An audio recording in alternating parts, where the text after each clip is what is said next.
Hello and welcome to Introduction to Metafunctions. How language means.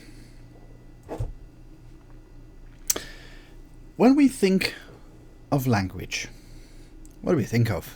Well, words, communication, speech, sure. But when we think of language in its totality, it soon dawns on us that this phenomenon is so close to us and deep with us that it's really hard to get our minds around it. In fact, what are our minds without it? Or if we prefer to take account of the sociality of our being, what is the social aspects of our lives without it? It mediates our thinking. It mediates the ways we relate to each other. It seems to be the very stuff of human life. Well, there's a certain tradition of linguistics which attempts to approach language as a social semiotic or meaning-enabling system, and take this system as the starting point and focus of its investigations into language by asking specifically linguistic questions. Well, what kind of questions? Well, when we think of the colossal amount of things we do with language, a central question is going to be, how is language organised in such a way that it can fulfil a range of different needs? And connected to this question, what are the metafunctions? The functions that enable functions of language. Essentially, this is what this short presentation hopes to lay out, largely basing itself on systemic functional linguistics. Basically, what's that? Well, it's an approach to linguistics pioneered by M.A.K. Halliday and takes as its starting point the idea that language is an immense meaning-making resource integral to human social evolution, and that this resourcefulness can be usefully and systematically described. So, let's get going. And let's start by saying that the SFL approach to language is a functional approach because, well, it asks functional questions about language. Systemicists ask questions like, how do people use language? And because SFL interprets the linguistic system functionally, systemicists ask, how is language structured for use? That's a picture of M.A.K. Halliday, by the way. And these are really fantastic questions to ask because they result in a very useful set of applications for linguistics. Halliday prefaced his 1994 edition of Functional Grammar with an open-ended list of 20 or more possible applications of SFL. Things like, theoretical ones like to understand the nature and functions of language, but also developmental ones like to understand how a child develops language and how language may have evolved in the human species. And of course, educational applications, questions like to help people learn their mother tongue, foreign languages and so on. So I say all this because it's important to appreciate that SFL is a form of linguistics that focuses on the meanings of language in use. The meanings of language in use in the textual processes of social life. And the upshot of this is really very practical. Here's Halliday explaining the point of his work in the preface to the 1994 edition of his Introduction to Formal Grammar.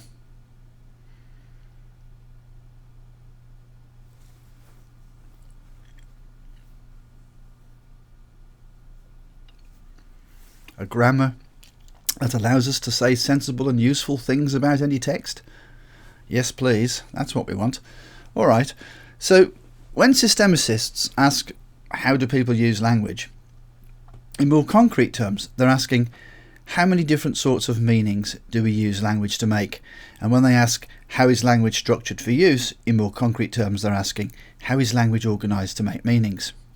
This last one gets us into looking at the way texts are structured and the kinds of linguistic resources that are available so that meaning can be made. And of course, there's a lot to say here, a lot to unpack, and we're not going to do that. This presentation, all we're going to do is focus on the first question, and as will become clear, there's an answer to it. Halliday answers it by arguing that language is structured to make three kinds of meanings simultaneously. As we'll see, according to him, language has a semantic complexity, allowing ideational, interpersonal and textual meanings to be fused together in linguistic units that are organised as sets of choices. Beautiful. What's it mean? Well, by the end of the presentation, what I've just said there will hopefully be quite meaningful to you.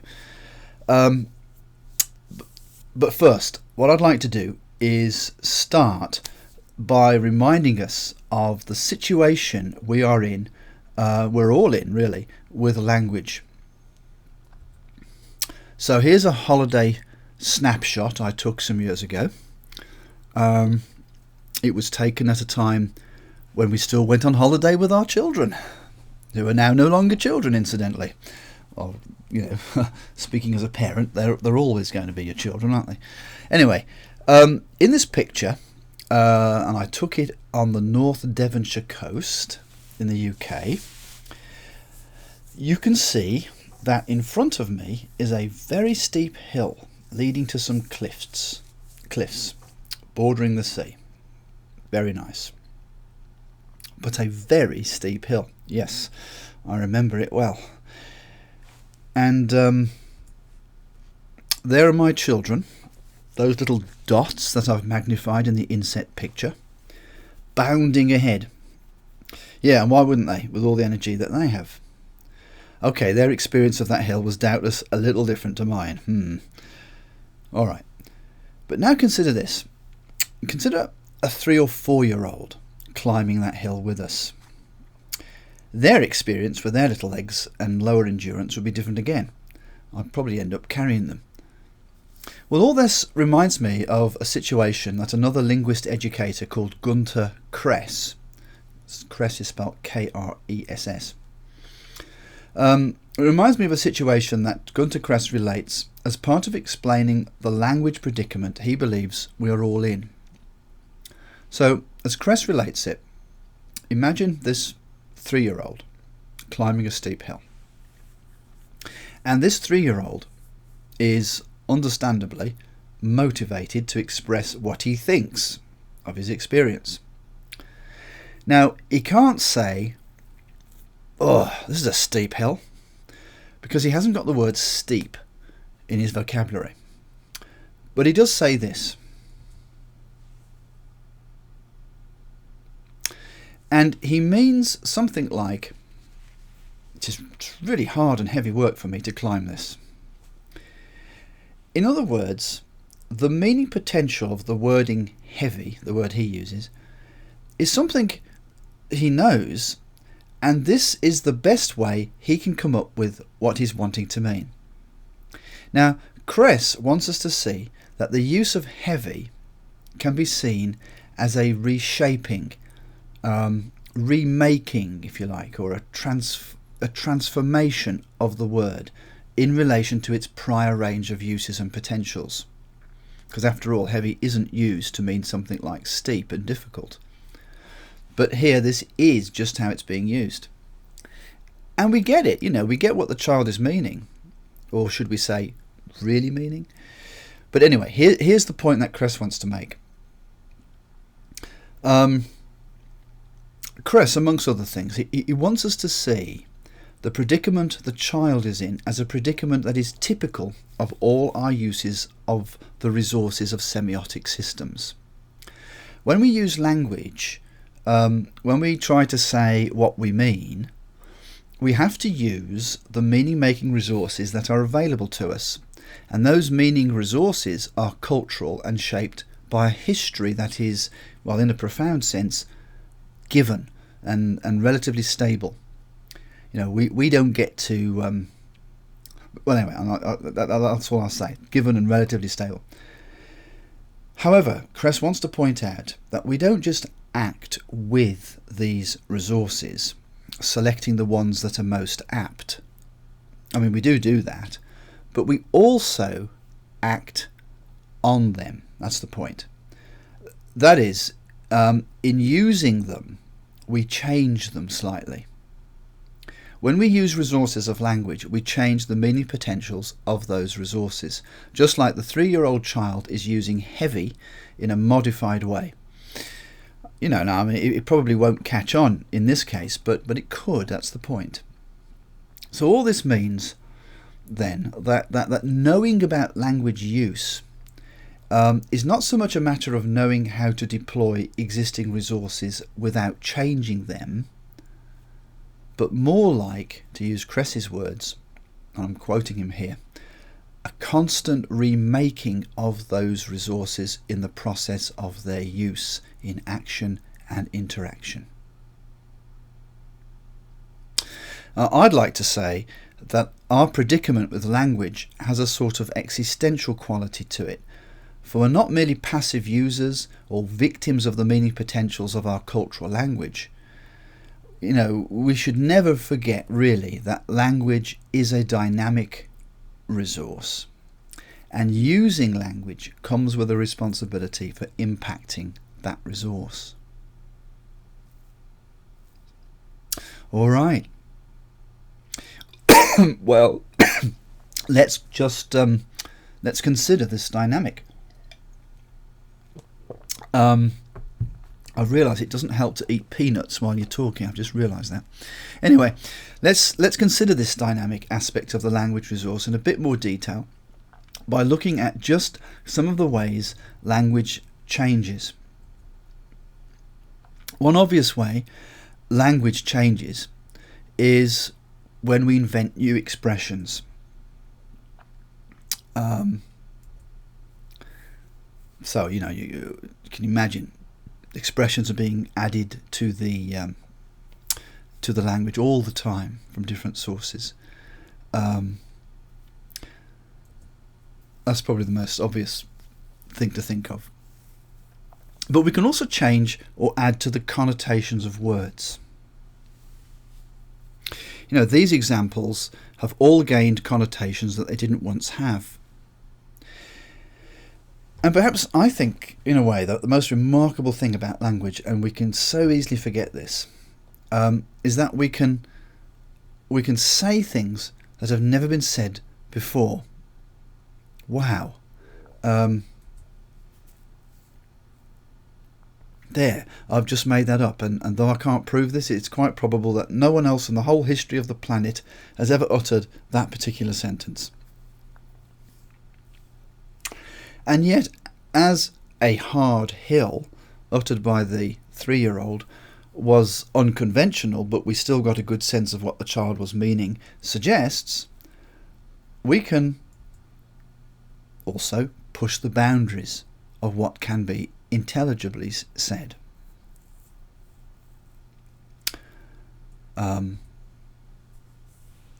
'Twas brillig, and the slimy toves did gyre and gimble in the wabe. All mimsy were the borogoves, and the mome roths outgrabe. I don't know if you know that one. I think it's beautiful, very evocative, though it's supposedly nonsense. That was from Lewis Carroll's poem Jabberwocky. And it reminds us of an important thing we do with language. We don't just deploy its meaning-making resources, we also play with them. We actually play with the resources. But for the most part, when we use language, we're drawing upon something that precedes us.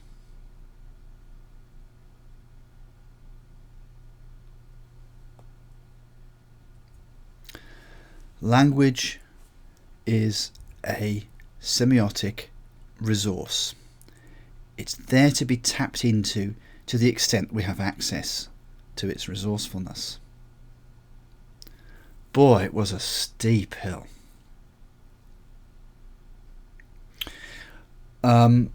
We can think of language as a well, if you like, a well of meaning potentials that we draw from as part of the various human practices that can be engaged in, and of course that we want students to be engaged in. The problem with this well metaphor, though, is it sort of undervalues the extent to which our use of language isn't just a deployment, remember. It changes what's in the well, so to speak.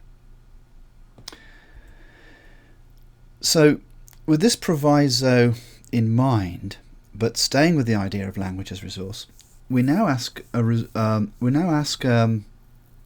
this question: a resource to do, well, what kinds of things? Let's go back to Halliday's question. The question motivated by his concern with how people use language, or what are its meaning-making functions? Well, let's answer this, start answering this, and let's start with the obvious, or the most obvious thing, I think, maybe. Well, that's all right then, so here we go. It's pretty clear what's going on here. The cat sat on the mat, right? Alright, so here's one obvious function of language then. One obvious function is that it conveys something. It is about something, we might say.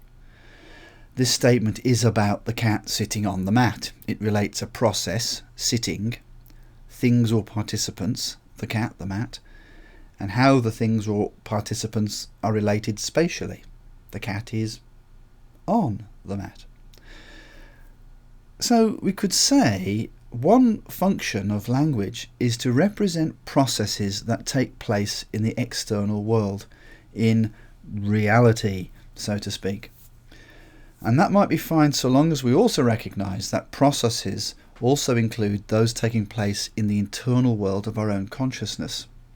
For example, processes of cognition. We can say this, can't we? I thought the cat sat on the mat. Processes of perception. We can say this. He looked down and saw the cat sitting on the mat. So Halliday uses the term experiential to refer to that function of language which consists in expressing content, the function of being about something. The use of this term helps to emphasize the fact that reality, which underlies this content, includes mental as well as physical processes, and abstract as well as concrete things. Okay. So part of the resourcefulness of language then is for it to represent experience. And in this function, it also lets us connect and link ideas, showing relationships between them. What I've done here is I've highlighted the linking words or conjunctions. Roses are red and violets are blue. So we're sort of extending the meaning here. We're adding something. E equals mc squared. That is, so that promises that we're going to have an elaboration of what that means. Fish hooks are sharp if they are sharpened. So the if there signals a condition. He loved her, but did she love him? Also meaning, sort of enhancing the meaning of the first part here, but this time showing a concessive relationship. Can we concede that she loved him? The cat sat on the mat, so we mustn't assume that the cat committed the crime. So here the linking word is enhancing meaning in terms of causality. So going back to our original question, what are the meaning-making functions of language? The first and obvious one then is language has resources for representing experience and showing the connections between experiences. In all these examples, two processes are linked by a logical relationship of different kinds. And that's still an aspect of human experience, right? But it's represented indirectly, not as one composite unit, if you like, but as two units with a logical relationship between them. Roses are red is one quantum of experience, we might say, and violets are blue is another. He loved her is one quantum, but did she love him is another, and so on. So the two units then are related by a certain logical relationship. Hence, Halliday refers to this resource as the logical function.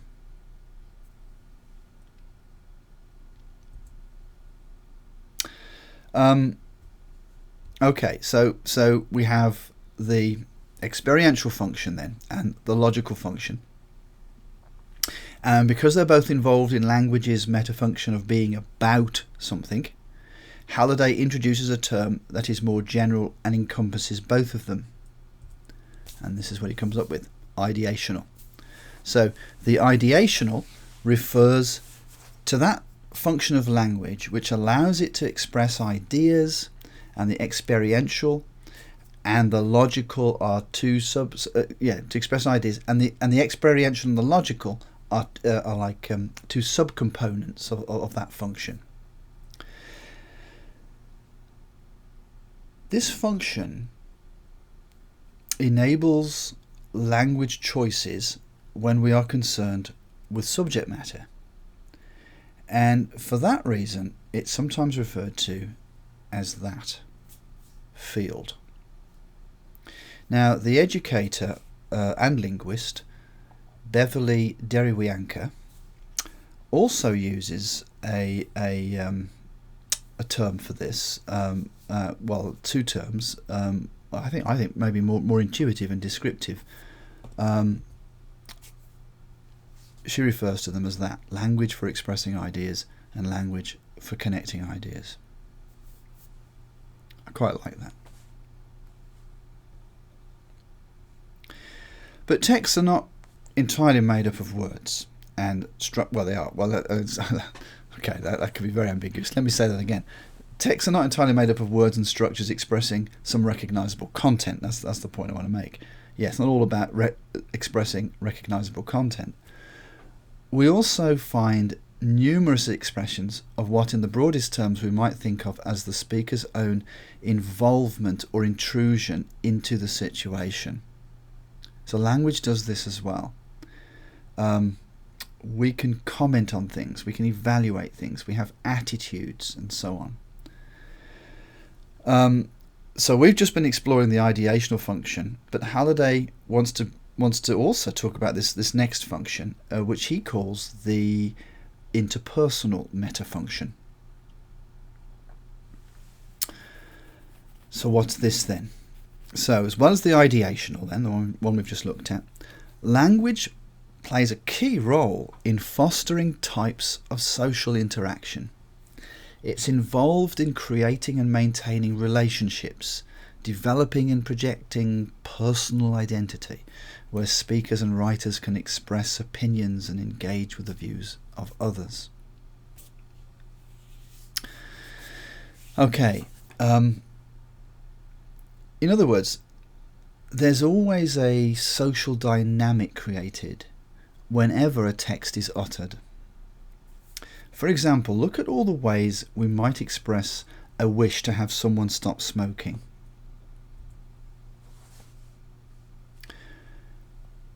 You ought not to smoke. Oh, I don't think we're allowed to smoke in here, are we? Why on earth are you smoking? Stop smoking, for goodness sake. Put that filthy cigarette out. Be an angel, will you? Stop smoking. I'd be very grateful if you'd put your cigarette out. Okay. So each one of these communicates something different about the roles of the people involved, right? I mean, hopefully you can see that pretty clearly. One of the sets of resources then language uses for achieving this is the mood system, which I'm going to talk about now. Let's have a sort of a brief look at that. To unpack this a little bit.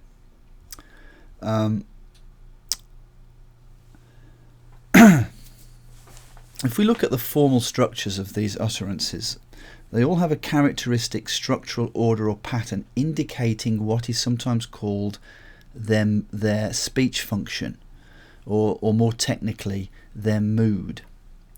Now, just bear with me here and I'll try and explain all this. There are a limited number of speech functions to choose from. So let's look at this one. You ought not to smoke. The subject you is followed by the verbal group ought not to. So that's a typical pattern when the mood is declarative. Okay, get the idea? So the declarative mood or speech function, that is when language is deploying a structure or form congruent with doing what? Stating something. Okay, so the declarative mood is a structure for stating things. You ought not to smoke. So that's one of the speech functions, the declarative mood, stating something.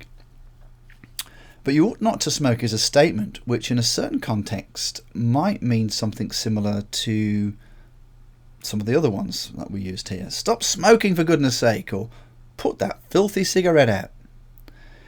And this is the point. You ought not to stop, you ought not to smoke is expressed in a way that is sort of less out there than those other two, right? Less sort of in your face.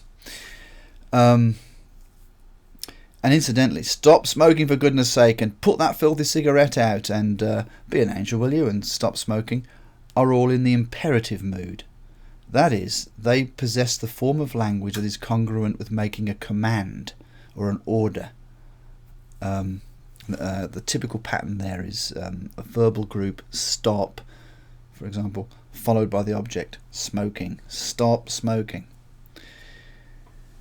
Okay, so the choice of mood relative to the context contributes to participants' social roles and relative social status.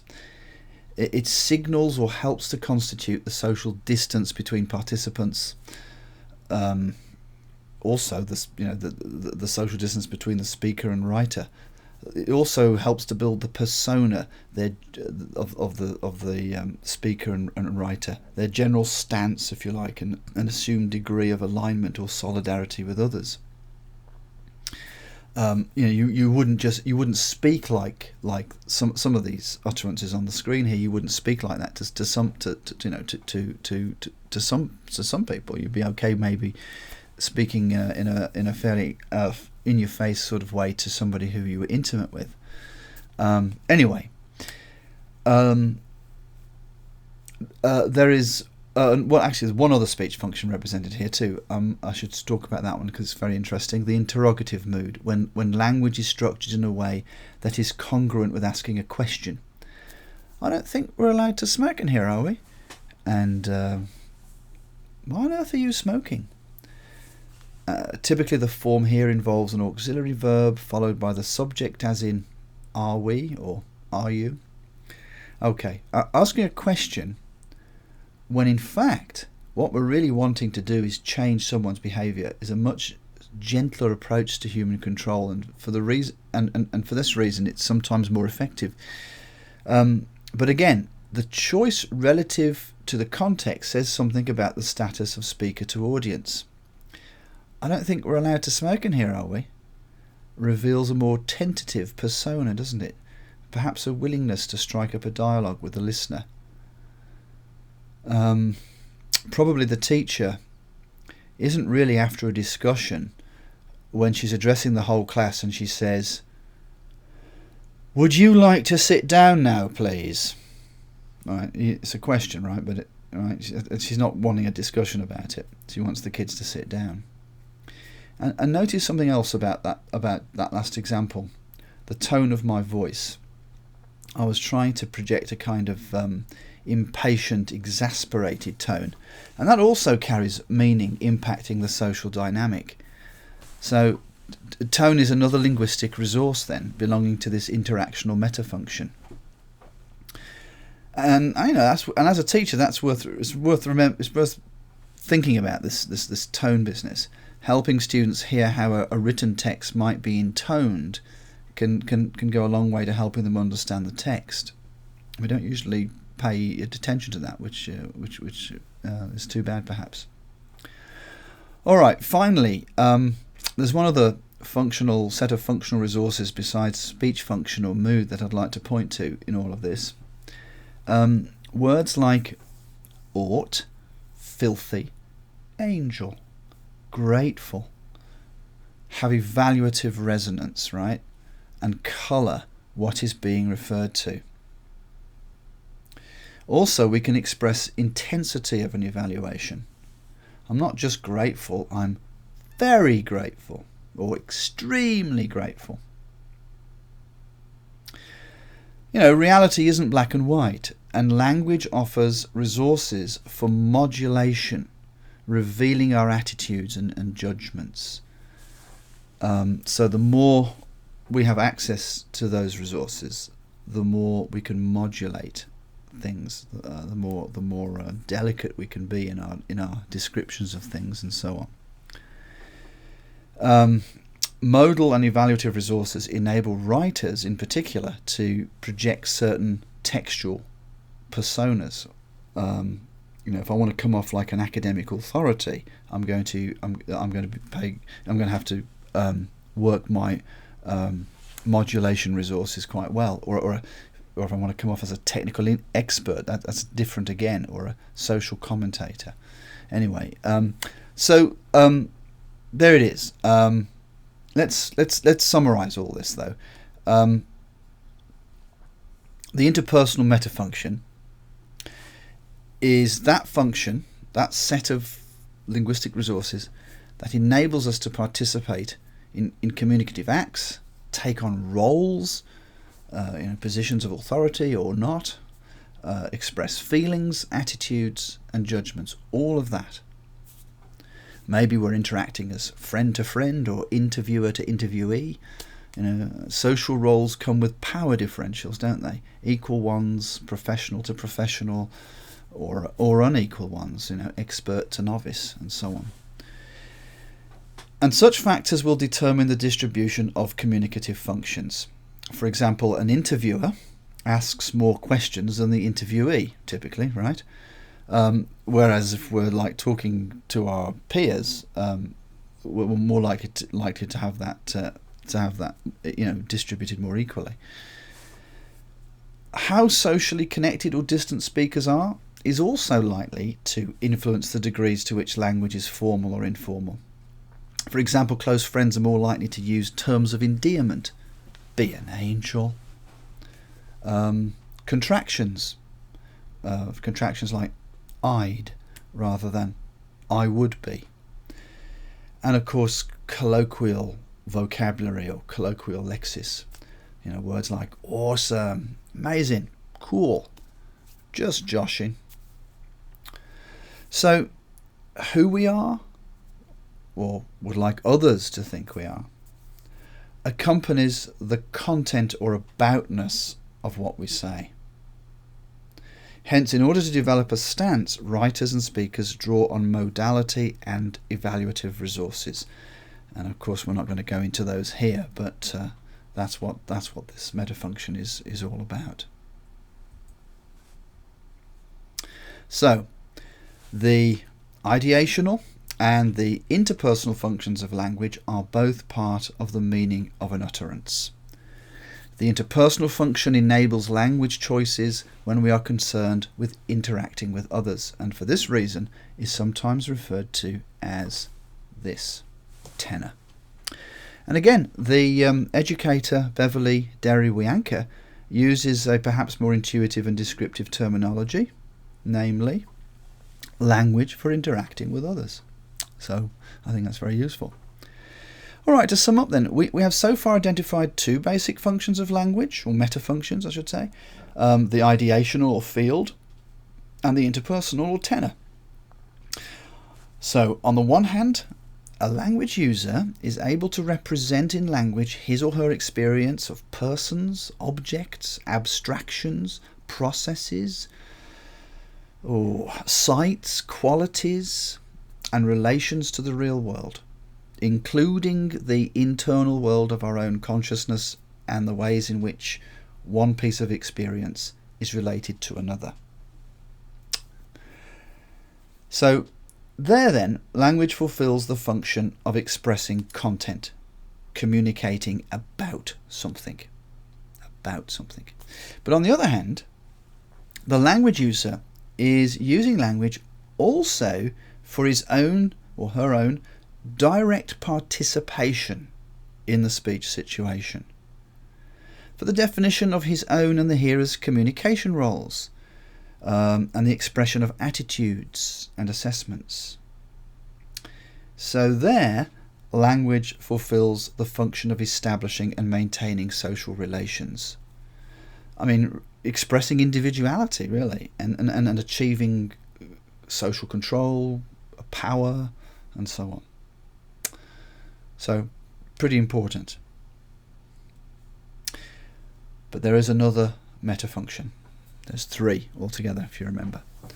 So there's this other metafunction of language that combines these two in a way. Well, they all operate simultaneously. But what is this third one? Halliday calls this one the textual metafunction, since it simply expresses the fact that language is used for creating texts. But that's an important term for Halliday, text. What is a text exactly? So here's me in London trying to do a Doctor Who impression outside the TARDIS. That really is a police box, by the way. Okay, now imagine if I say the following. Hold on a minute, I've got a technical issue coming up here.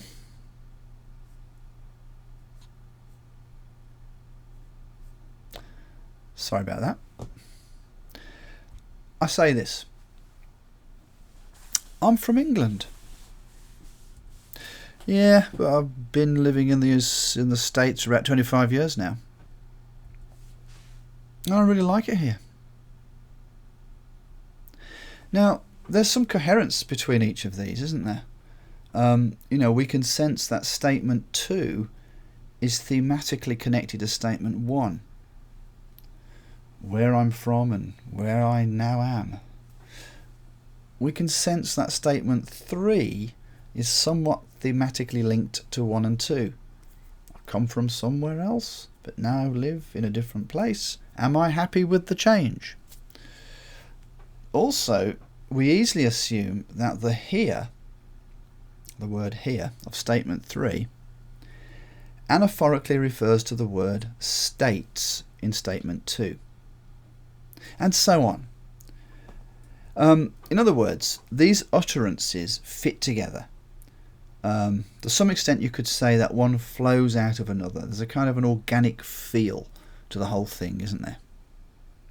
In contrast, it would be hard to retrieve any coherence between me saying between the following things. I'm from England. My guess is that fish like to swim. Blue's a nice colour. This does not hang together as a single piece of language. Each statement is intelligible in isolation, perhaps, but there's no linguistic glue, so to speak, that ties them together. So this second one is not really a text, or better to say, maybe it doesn't have very much texture. And why is that? Well, because a text, an ideal text anyway, is this. It's a coherent passage of language in use, spoken or written. And the important word there, of course, is coherent. A text hangs together. Now, so this coherence is what gives texts its texture. Say that again. That is, it's being more than a mere just random assemblage. For Halliday, the text is a central unit of language. And he would say that we speak and write not in words or sentences, but in texts. So the textual metafunction is what you might call its organisational power, a power achieved because language has resources that enable us to produce organised, cohesive and coherent texts. So let's just have a quick look at just one set of linguistic resources that are involved here. Now, if someone at home asks me where the sugar is, and I reply, yeah, it's over there. Okay, it's over there, that's what I say. Clearly, just from my words alone, it would be impossible to tell what I was referencing, right? But more than likely, I would be gesturing or pointing at the sugar as I was saying those words. It's over there. Now all is clear. In this example then, the word there has exophoric reference. Sounds very highfalutin, doesn't it? But it basically means that its meaning can't be retrieved from the text alone. You have to be present in the physical situation to see what I'm referring to. And that is totally just like my kitchen, by the way. No, it isn't. No, it isn't. All right, but I want to contrast that with another form of reference. So in the previous slide, I said that. I said this here. I've been in the States for about 25 years. Man, I really like it here. The meaning of here is easily retrievable from the text alone. That's the point. The word here is, in other words, anaphorically referencing the word States. Right? It's not an exophoric reference, it's an anaphoric reference.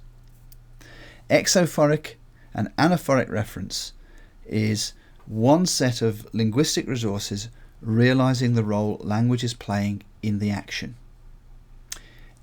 Anywhere from accompanying the action to constituting the action. All right? So just think of that for a minute. Accompanying the action, language that accompanies the action, all the way to language that constitutes the action. So accompanying the action, well, when I point and say there, right, in the sugar example, language is accompanying the action of my pointing, right? It's right. So there it is. Now, constituting the action, the other end of the continuum. Well, where the text takes more of a role in establishing its own context, then that's what we mean by saying language is constituting the action. And you may have noticed that this is a continuum. I've presented it as a continuum, but it turns out that this also reflects, broadly speaking, the continuum from informal dialogue, texts that are spoken, all the way to formal monological academic texts that are most definitely written and composed.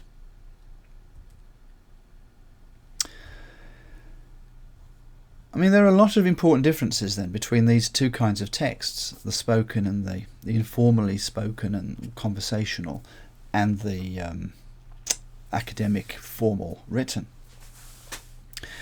Conversational texts tend to be generated spontaneously, don't they?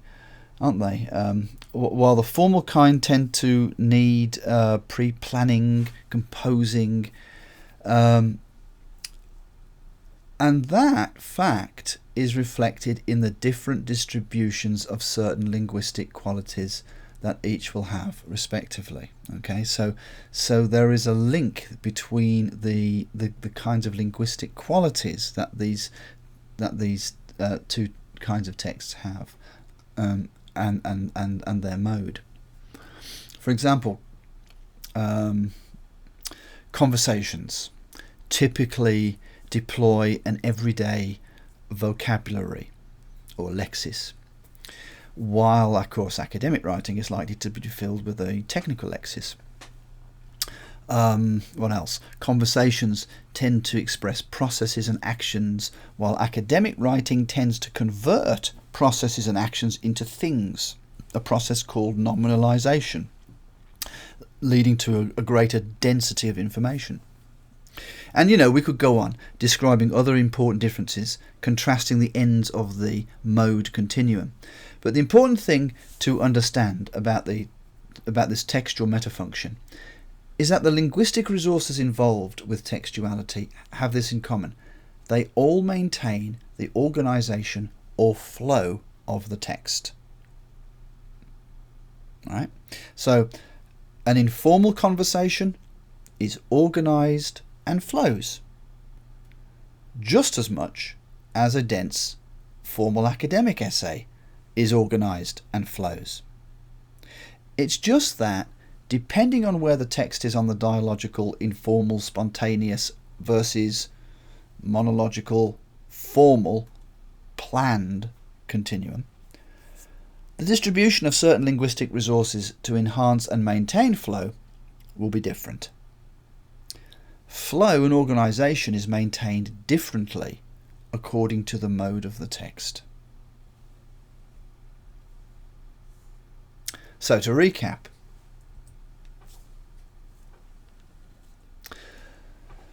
the textual metafunction involves those resources which enable language to produce cohesiveness and coherence, or in a word, organisation. And this function enables language choices when we're concerned with the channel of communication and when we're creating cohesive and coherent texts. And for these reasons, it's sometimes referred to as that mode. And again, the educator Beverly Deriwianka uses a perhaps more intuitive and descriptive terminology for this metafunction, namely language for creating cohesive texts. So there we have it. So in summary, then, language has these three major metafunctions: expressing and connecting ideas, interacting with others, creating cohesive texts. And this one sometimes referred to as field, this one tenor, and this one mode.